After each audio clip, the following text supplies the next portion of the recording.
Legislation bye PC Sahu में आप सभी को स्वागत करता हूं।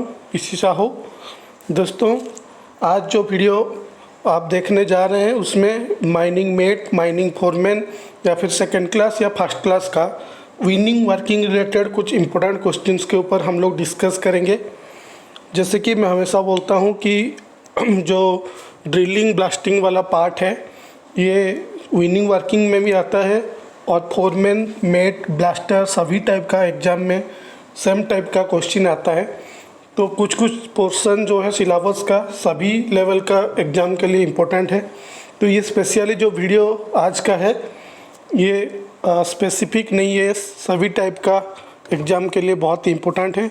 तो वीडियो को शुरू से आखिरी तक ज़रूर देखिए और अगर आपको अच्छा लगे तो मेरे चैनल को सब्सक्राइब कीजिए, बेल आइकन को प्रेस कीजिए ताकि मेरा हर अपडेट आपके पास पहले पहुंचे। तो शुरू करते हैं आज का वीडियो। फर्स्ट क्वेश्चन की तरफ बढ़ते हैं। The person of hole that is filled with explosive और blasting agent is called dash. ये क्या बोल रहा है कि जो ब्लास्ट होल होता है या ड्रिल होल होता है जिसको हम लोग एक्सप्लोसिव चार्जिंग करके फिलिंग करते हैं और बाद में एक्सप्लोड करते हैं, उसका जो पर्सन एक्सप्लोसिव या फिर ब्लास्टिंग एजेंट के द्वारा फिलअप होता है उस पोर्शन को क्या बोलते हैं। ऑप्शंस क्या क्या है? Decking, charging, column depth, all of these. कुछ दोस्तों क्वेश्चन को पढ़ के ही कंफ्यूज हो रहे होंगे कि एक्चुअली पूछ क्या रहा है। दोस्तों इसी टाइप का जो क्वेश्चन है इसको थोड़ा आपको ध्यान दे के समझना पड़ेगा कि आखिर पूछना क्या चाह रहा है। ये पूछ रहा है कि जो ड्रिल होल है उसका जो पर्सन को हम लोग एक्सप्लोसिव या ब्लास्टिंग एजेंट से फिलिंग करते हैं होल का, उस पर्सन को क्या बोलते हैं। मान लीजिए आपको ड्रॉ करके दिखा रहा हूँ स्क्रीन के ऊपर। मान लीजिए ये एक ड्रिल होल है, ठीक है। क्वेश्चन क्या पूछ रहा है कि ये ड्रिल होल का जिस पर्सन को हम एक्सप्लोसिव या ब्लास्टिंग एजेंट में फिलिंग करते हैं, मान लीजिए इतना पर्सन हम लोग एक्सप्लोसिव में फिलिंग किए हैं, ठीक है। इतना पर्सन क्या किए हैं, इतना पर्सन हम लोग स्टेमिंग किए हैं। मान लीजिए ये पार्ट ए है, ये पार्ट बी है। तो एक्सप्लोसिव में फिलिंग कितना पोर्शन है? बी पार्ट है। ए पार्ट में क्या है? स्टेमिंग मटेरियल है। तो क्वेश्चन पूछ रहा है कि जो बी पार्ट है, जो पार्ट में कि हम लोग एक्सप्लोसिव के द्वारा उसको फिलिंग किए हैं, उस पार्ट को क्या बोलते हैं। अभी समझ में आया क्वेश्चन क्या पूछ रहे हैं? ऑप्शंस क्या क्या है? Decking, charging, column depth, all of these.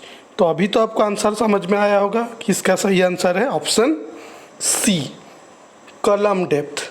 क्यों? क्योंकि जब तक आप क्वेश्चन आप समझेंगे नहीं तुरंत आपका दिमाग क्या आएगा कि ना अच्छा एक्सप्लोसिव में फिलिंग करना चार्जिंग नहीं। चार्जिंग क्या है? चार्जिंग है वो प्रोसेस है, यानी कि एक्सप्लोसिव ड्रिल होल के अंदर जो हम लोग इंसर्ट करते हैं या फिलिंग करते हैं उस प्रोसेस को बोलते हैं चार्जिंग। लेकिन वो पूछ नहीं रहे क्वेश्चन, वो नहीं पूछ रहा है कि वो प्रोसेस को क्या बोलते हैं। क्वेश्चन पूछ रहा है कि होल का उस पार्ट को हम क्या बोलेंगे, उस पोर्शन को क्या बोलेंगे, ठीक है। इसलिए चार्जिंग नहीं हुआ क्योंकि चार्जिंग एक प्रोसेस है, ठीक है। डेकिंग क्या है? डेकिंग मतलब जो हम लोग मतलब मान लीजिए सॉफ्ट रॉक, हार्ड रॉक का कंबाइंड स्ट्रैटा है, तो उस केस में हम लोग अगर हार्ड रॉक में जैसे एक्सप्लोसिव फिलिंग करते हैं, सॉफ्ट रॉक में फ्रैक्चर्ड जोन में भी उस टाइप का एक्सप्लोसिव फिलिंग करेंगे तो क्या होगा? बहुत सारे चीज़ होगा, यानी कि फ्रैगमेंटेशन बहुत ज़्यादा हो जाएगा, जो कि हमारा ज़रूरत से भी और ज़्यादा चूरा हो जाएगा मटेरियल। एक्सप्लोसिव के अंदर कंजप्शन ज़्यादा होगा, अननेसेसरी एक्सप्लोसिव कंजप्शन होगा, मतलब ग्राउंड वाइब्रेशन भी उसमें और नेसेसरी फॉर्मेशन होगा क्योंकि एक्सप्लोसिव कंजप्शन ज़्यादा हो रहा है। तो ये सब को प्रिवेंट करने के लिए हम लोग डेक चार्जिंग करते हैं। तो डेक चार्जिंग ये, और जो डेकिंग का मतलब क्या है कि जैसे होल का कुछ पोर्शन को जो हार्डर स्ट्रैटा है उस एरिया में हम लोग एक्सप्लोसिव चार्जिंग किए, फिर जहाँ पे फ्रैक्चर्ड जोन है या फिर कंपैरेटिवली फ्रैक्चर्ड जोन है उस जोन में, उस पोर्शन में हम लोग फिर डेकिंग किए। एयर डेकिंग कर सकते हैं कि बहुत सारे तरीका है डेकिंग करने का। तो ये जो प्रोसेस है वो है डेकिंग। लेकिन ये जो पर्टिकुलर क्वेश्चन पूछ रहा है कि होल का जिस पार्ट में हम लोग एक्सप्लोसिव फिलिंग करते हैं उस पार्ट को क्या बोलते हैं, उसको बोलते हैं कॉलम डेप्थ। कॉलम डेप्थ यानी कि जितना पोर्शन में एक्सप्लोसिव चार्जिंग किया गया है। ठीक है, नेक्स्ट क्वेश्चन की तरफ बढ़ते हैं। ANFO with little amount of moisture content produce a heavy amount of reddish brown fumes which indicates concentration of dash। ये क्या सवाल आ गया? ये बोल रहा है कि जो हम लोग एक एक्सप्लोसिव यूज करते थे पहले, अभी तो धीरे धीरे वो ऑब्सोलेट हो चुका है already. ANFO ammonium nitrate fuel oil, जब हम इसको यूज करते हैं होल में, तो जब वो मॉइस्चर कंटेंट उसमें आ जाता है, यानी कि मान लीजिए वाटरी होल है, कुछ टाइम एक्सप्लोसिव चार्जिंग करने के बाद ANFO में चार्जिंग करने के बाद छोड़ दिए तो वो मॉइस्चर ऑब्जर्व कर लेता है। तो जब मॉइस्चर कंटेंट आ जाता है ANFO में, तो जब उसको ब्लास्टिंग करने के दौरान उसमें heavy amount of reddish brown fumes निकलता है। रेडिश ब्राउन फ्यूम्स जो निकलता है, उस जो फ्यूम किस टाइप का फ्यूम होता है, मतलब ये क्या इंडिकेट करता है कि मतलब ये जो रेडिश ब्राउन फ्यूम्स वो किसका फ्यूम्स है? क्योंकि आप जानते हैं कि एक्सप्लोसिव जब एक्सप्लोड होता है तो बहुत सारे नॉक्सियस गैस निकलते हैं। ठीक है, तो उनमें से जब ANFO स्पेशली जब ऑब्जर्व कर लेता है मॉइस्चर को और उसको हम लोग ब्लास्ट करते हैं उस मॉइस्चर कंटेंट वाला ANFO को, तो उसमें एक रेडिश ब्राउन फ्यूम्स निकलता है। तो वो किसको इंडिकेट करता है, यानी कि ये जो फ्यूम्स है ये किस चीज़ का फ्यूम है, यही बोल रहा है क्वेश्चन। ठीक है, ऑप्शन क्या क्या है? NO2, CO, SO2, N2। ठीक है, जो सॉक्स नॉक्स आप पढ़े होंगे ना, सॉक्स मतलब SO2, नॉक्स मतलब NO2। तो ये जो रेडिश ब्राउन फ्यूम निकलता है उससे, जो ANFO जो अगर मॉइस्चर कंटेंट को ऑब्जर्व करने के बाद ब्लास्ट होता है तो उसमें जो रेडिश ब्राउन फ्यूम निकलता है उसको बोलते हैं, ये मतलब किस चीज़ का रेडिश ब्राउन फ्यूम्स को, वो किस चीज़ का फ्यूम है, वो है NO2। ठीक है, नाइट्रस ऑक्साइड जिसको नॉक्स बोलते हैं। ठीक है, NO2 ये इंडिकेट करता है कंसंट्रेशन ऑफ NO2 का। नेक्स्ट क्वेश्चन की तरफ बढ़ते हैं। The minimum current required to ignite the fuse head of an electric detonator is dash। यानी कि जब हम इलेक्ट्रिक डिटोनेटर यूज करके ब्लास्टिंग कर रहे हैं, उस इलेक्ट्रिक डिटोनेटर का जो फ्यूज हेड को इग्नाइट करने के लिए मिनिमम कितना करंट चाहिए होता है? ऑप्शंस क्या क्या है? 0.5 ampere, 1.5 ampere, 3.5 ampere, 1 ampere, 3 ampere. तो इसका सही आंसर क्या है?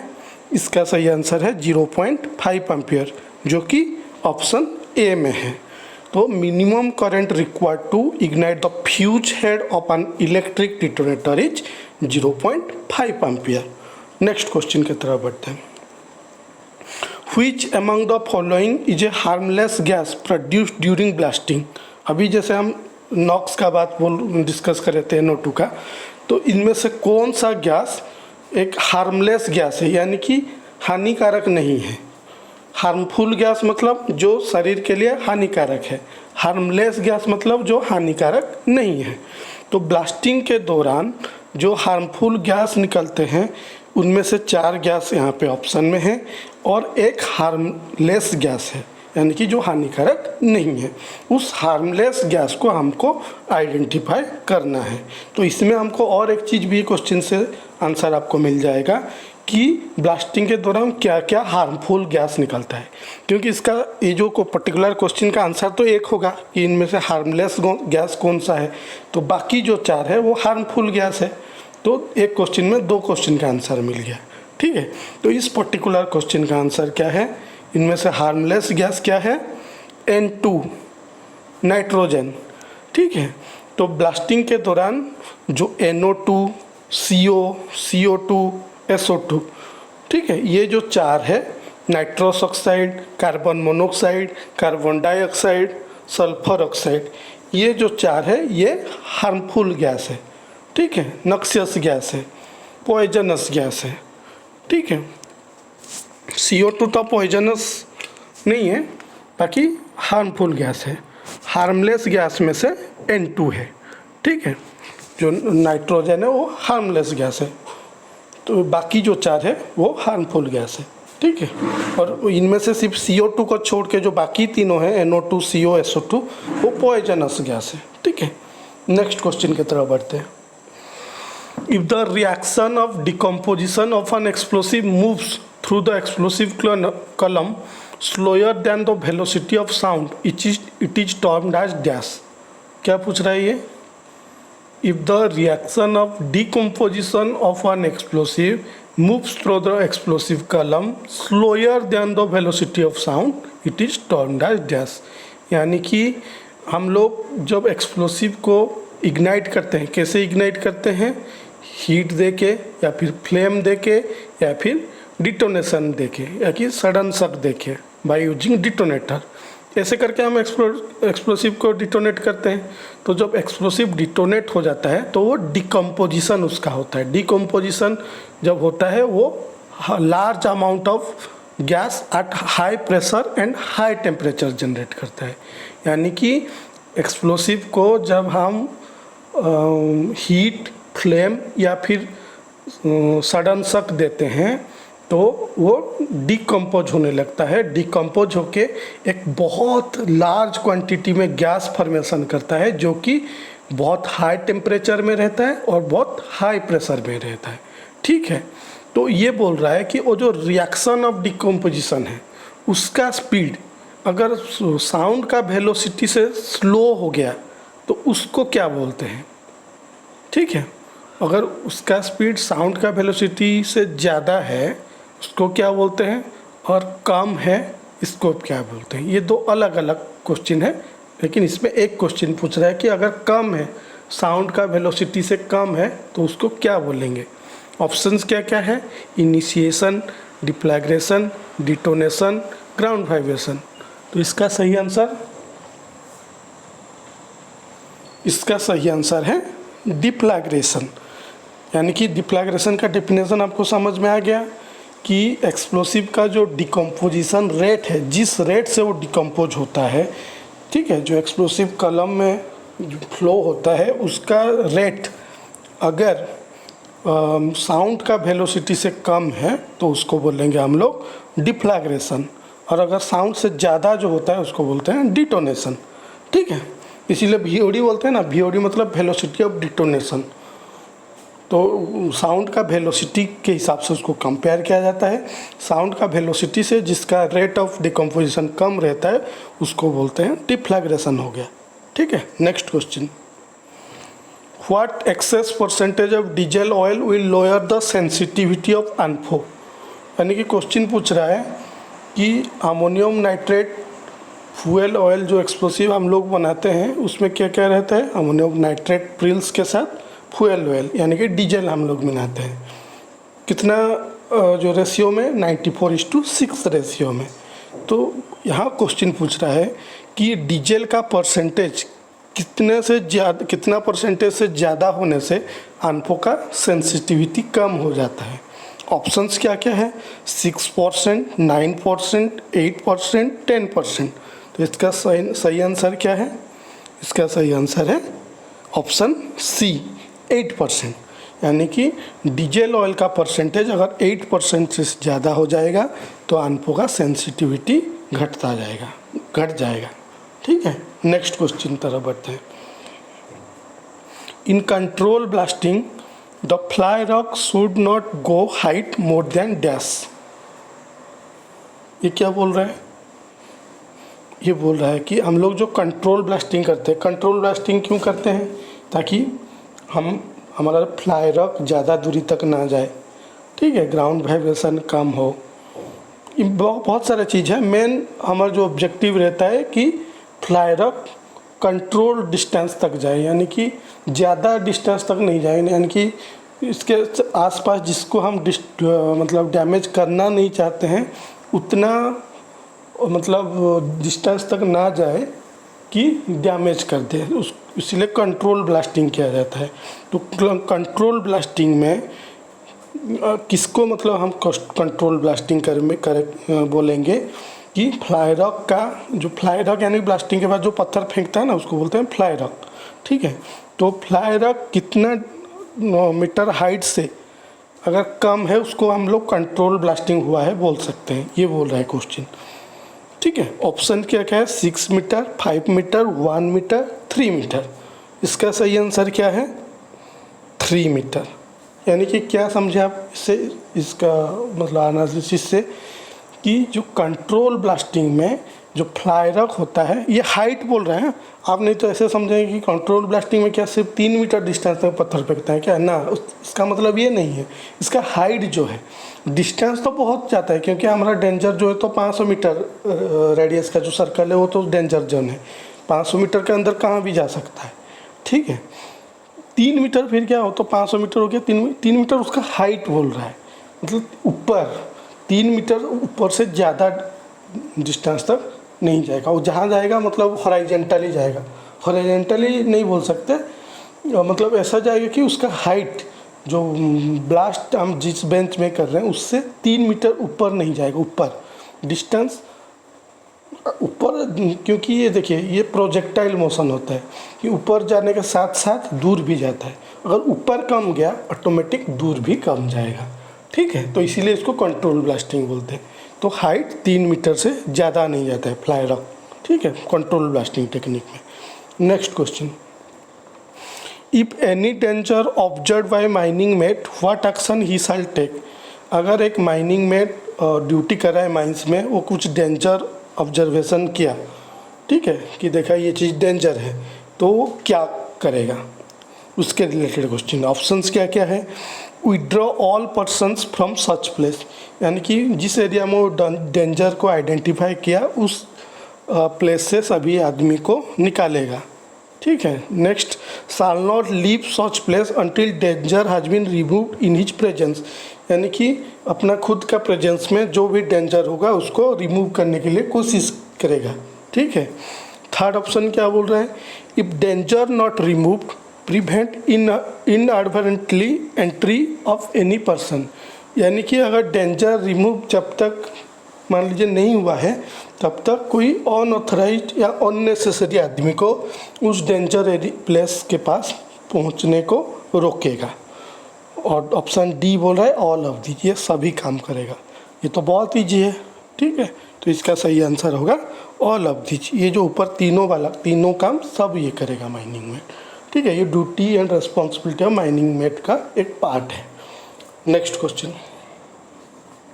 Which of the following is effect of accumulation of water near OB dump? अगर एक ओवरबर्डन डंप के नीचे accumulation of water हुआ है, accumulation मतलब इकट्ठा होना, मान लीजिए OB डंप का नीचे बहुत सारे पानी इकट्ठा हो रहा है, तो उसका इफेक्ट क्या होगा, उससे क्या होगा। ऑप्शन ए बोल रहा है increases the strength of OB dump, OB dump का स्ट्रेंथ बढ़ जाएगा। ऑप्शन बी बोल रहा है increases the stability of OB dump, OB dump का स्टेबिलिटी बढ़ जाएगा और ज़्यादा स्टेबल होगा। तो ऑप्शन सी बोल रहा है has no impact on the OB dump, यानी कि वाटर अकोमुलेशन के साथ OB डंप का कोई लेना देना है नहीं। ऑप्शन डी बोल रहा है कि decreases the stability of OB dump, तो क्या होगा, वाटर अगर अकोमुलेट होगा OB डंप के नीचे, इसका सही आंसर होगा ऑप्शन डी, यानी कि OB डंप का स्टेबिलिटी घट जाएगा। क्योंकि पानी अगर अकोमुलेट होगा तो जो पोरस, जो हम लोग OB डंप किए हैं, जो मटेरियल वहाँ पे रखे हैं, वो तो पोरस इन नेचर है, पानी सब उसके अंदर घुसेगा, वो पानी जैसे जैसे बहता जाएगा उसका स्टेबिलिटी घटता जाएगा। ठीक है, तो इसका सही आंसर होगा option D. Next question, VOD of Nonel is dash, Nonel मतलब नॉन इलेक्ट्रिक डिटोनेटर, तो नोनेल का VOD कितना रहता है, 3500 मीटर पर सेकेंड, 7500 मीटर पर सेकेंड, 5000 मीटर पर सेकेंड, 2000 मीटर पर सेकेंड। तो एक नोनेल का VOD कितना रहता है, नोनेल का VOD 2000 मीटर पर सेकेंड रहता है। दोस्तों जितना VOD वाला चीज़ें हैं ना, आपको उसमें थोड़ा क्या आपको एक सलाह ऐसे दूंगा कि देखिए, जैसे कुछ कुछ चीज़ों का VOD या बर्निंग रेट फिक्स रहता है, जैसे सेफ्टी फ्यूज मान लीजिए, सेप्टिफ्यूज का तो VOD नहीं रहता है, उसका बर्निंग रेट रहता है। बर्निंग रेट कितना होता है? 100 से 120 सेकेंड पर मीटर। उसका मीटर पर सेकेंड नहीं, सेकेंड पर मीटर, ठीक है। वैसे जैसे ANFO का हो गया, स्लरी एक्सप्लोसिव का हो गया, इमल्सन का हो गया, नोनेल का हो गया, DF का हो गया, कुछ कुछ चीज़ों का तो फिक्स रहता है। जैसे DF का तो फिक्स है, लेकिन जैसे ANFO का हो गया, स्लरी का हो गया, इमल्सन का हो गया, ये सारे चीज़ों का जो VOD है वो फिक्स नहीं रहता है, वो एक रेंज में रहता है। जैसे ANFO का 2000 से 4000 के बीच में रहता है। वो डिपेंड बहुत सारे चीज़ों के ऊपर करता है, लेकिन इन एन एवरेज बोल सकता है हाँ 3500 मीटर पर सेकेंड है ANFO का VOD। लेकिन उसका ऐसा नहीं कि फिक्स ANFO में ब्लास्टिंग किया मतलब उसका VOD 3500 ही रहेगा, नहीं, ऐसा नहीं।